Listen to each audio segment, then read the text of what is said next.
যে খায়া ফেলাম যে কথাটা বলছিলেন, আসলে ওইটাকে আসলে কিভাবে দেখছেন? যেহেতু আপনি বলছেন যে কোনটা ওই যে খেয়াল কথাটা কি ওখানে স্পষ্ট আছে? আমি স্পষ্ট মনে নাই জিনিসটা। আচ্ছা, বা ওই আছে কিনা ওয়ার্ডটা ওইখানে, নাকি ওয়ার্ডটা লেখালেখিতে আসতেছে কোনটা? আপনি শুনতে পাননি এখনো? ওই ওয়ার্ডটা তো মনে পড়ছে না, শুনতে পাচ্ছি কিনা, লেখালেখিতে দেখলাম অনেকে লিখতেছে। আচ্ছা আচ্ছা, একটু জানাবেন কি মানে আসলে কোন প্রসঙ্গে বিচারটা করতে গিয়ে এই পরিস্থিতি? এটা ওই যে দুই পক্ষ মারামারি, একটা মারামারি বিষয় ছিল এটা। মারামারি কোনো দলীয় বিষয় ছিল কি? জামাত বিএনপি? না না না না না না না না না না, এটা নিজস্ব পাশাপাশি একটা ছেলে বিয়ে করছে, পাশের ঘরে মেয়ে নিয়ে, ওই নিয়ে একটা মারামারি, মাঝখানে আবার এদের মধ্যে থেকে মারামারির পর একটা মুরব্বী মারা গেছে। অনেক বিশাল কাহিনী। এরা আমাদের ছাড়া এটা মানবেই না, এটা করবেই না। কারোর উপরে তাদের আস্থা ভরসা নাই, বিশ্বাস নাই। আমি অনেক আগে থেকে বিচার করে আসি, আমার বিচার ব্যবস্থা খুবই স্ট্রং। তো আচ্ছা, তো আমি এখানে কোনো অন্যায় অবিচার দুর্নীতি আমি সহ্য করি। এই জন্য ওরা গরিব মানুষ অনেক কিছু না, আপনার ছাড়া মানবই না। প্রায় 15-20 দিন, অনেকদিন করছে। আমি তো করতে সংসদের কারণে পারি না, তারপরে গিয়েছি আর কি ওই বিচারে। তো আমি আমার বিচারের সময় আবার দেখলাম এটা একটা দলীয় ট্যাগ দেওয়া হয়েছে। এটা তো দলীয় কিছু নাই এখানে। এখানে হচ্ছে আমরা নির্দলীয় ভাবে বিচারে বসি, কোন দলীয় প্রসঙ্গ আসে না। আমার বিচারের অনেক ভিডিও আপনি দেখবেন।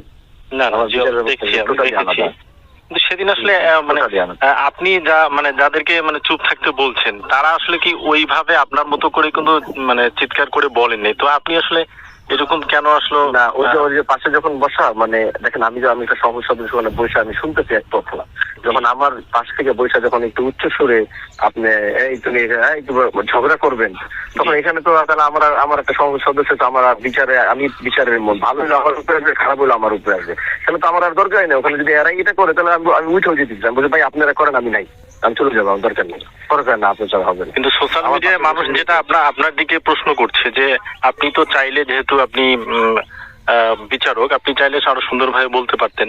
আপনি একটা জিনিস খেয়াল রাখবেন, যখন আমরা বিচারে বসি, বিচারে বসলে যখন গ্রাম্য বিচার গুলা কিন্তু ভেরি রিস্কি থাকে, বুঝছেন? কারণ আমি ওখানে কোনো প্রোটোকল নিয়ে যাই না। তো আমি সবাই সর্বোচ্চ সম্মান করে ভালোবাসি, আমি আমার মতো করে গেছি। তো বিচারটাকে নিয়ন্ত্রণ করার জন্য যেন উভয় পক্ষ যেন এই যে ঝগড়া বাদে বসায় রেখে, এই যে এটা যেন উভয় পক্ষ যেন এরকম না করতে হবে। বিচারের কারণে দেখা গেছে অনেক সময় একটু উচ্চ স্বরে কথা বলতে হয়, যেন দুটো পক্ষ নীরব থাকে, তারপরে এক পক্ষ দাঁড়ায় পুরোটা শুনবো, আবার আরেক পক্ষ শুনবো। অনেক সিস্টেম থাকে ভাই, বুঝছেন? এখন ওই ভিডিওটা ওখানে আসার কথাও না। আমি সবাইকে বলছিলাম যে এই বিষয়টা যেন সামনে, এই যেখানে একটা বিচারে বসে উঠতে, এর থেকে তো বিচারে মারামারি করে মাথা ফাটাই ফেলে না ভাই, ফেলে না বলেন? আমাদের বিচারে তো আর ওগুলো হয় না, হওয়ার কোনো সুযোগ নেই। তো আমি বলছিলাম এই ভিডিওটা তোমরা এই যে যদি কেউ কইরা থাকো, তাহলে এটা তোমরা এইভাবে সোশ্যাল মিডিয়া দিও না, মানুষের কাছে রং মেসেজ যাবে। অথচ ওইটা একটা সুষ্ঠু বিচার, সুন্দর সমাধানের বিচার আরো 1.5 মাস আগে। একজন আন্দোলন ভাইয়ের একটু ছোট করা যায় কিনা, ওনার সম্মানটা একটু জাতির সামনে নষ্ট করা যায় কিনা, ওনার খাদো করা যায় কিনা, যাকে আপনি এভাবে ধমক দিয়েছিলেন তিনি আমার মনে হয় না, আমার মনে হয় না উনিও না। ওইখান থেকে মনে করেন কেউ একজন করছে, কইরা মনে করেন আমার ওই জিনিসটা কিন্তু বলা ছিল যে এটা কিন্তু সবাই বলতো আমরা কেউ ছাড়বো না, কারণ একটা বিচারের ভিতরে অনেক কিছু হইতেই পারে।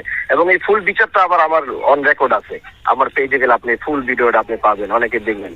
খারাপ লাগছে যে সাংবাদিকরা অনেকে না বুঝা এটাকে দলীয় ভাবে লাগাই দিচ্ছে, আবার অনেকে দেখতেছে এটাকে মানে ভুলভাল লিখছে, তখন একটু খারাপ লাগছে যে আমরা দেশের জন্য কাজ করি, মানুষের জন্য কাজ করি। আমি একটা সংসদ সদস্য হয়ে গ্রাম্য সালিশে আমি না গেলে কিচ্ছু হইতো না, আমি একটা সংসদ, আমার কিচ্ছু হবে না, আমি যাইতামই না। কেন গেছি? দুই পরিবার ভালো থাকুক, মীমাংস হোক, এটা আমি আটকে রাখলে উত্তেজিত একটা বাধারও হইতে পারে। গ্রামের অবস্থা তো আপনি জানেন। তারপরও কি আপনার কি মনে হয় হানজালা ভাই, তারপরও কি আপনার মনে হয় যে আপনার রাগান্বিত হওয়াটা আসলে একটু দৃষ্টিকটু ছিল কিনা? আমার রাগান্বিত হওয়াটা ওই মজমায় দরকার ছিল। আচ্ছা, কেন দরকার ছিল? যখন যদি আমি যদি সেখানে আমার যদি কণ্ঠ না থাকে, আমি যদি সেখানে কথা না বলতে পারি, সেখানে যদি আমি তাদেরকে ঘটনা দিই, তাহলে আমারে বসায় রেখে ওই তারা মনে করেন ঝগড়া করবে, তারা মনে করেন তাহলে আমার এত কষ্ট করে গিয়ে ওখানে নিয়ে যাওয়ার কারণটা কি ছিল? তাহলে আমি যেতাম না, আমার দরকার ছিল না।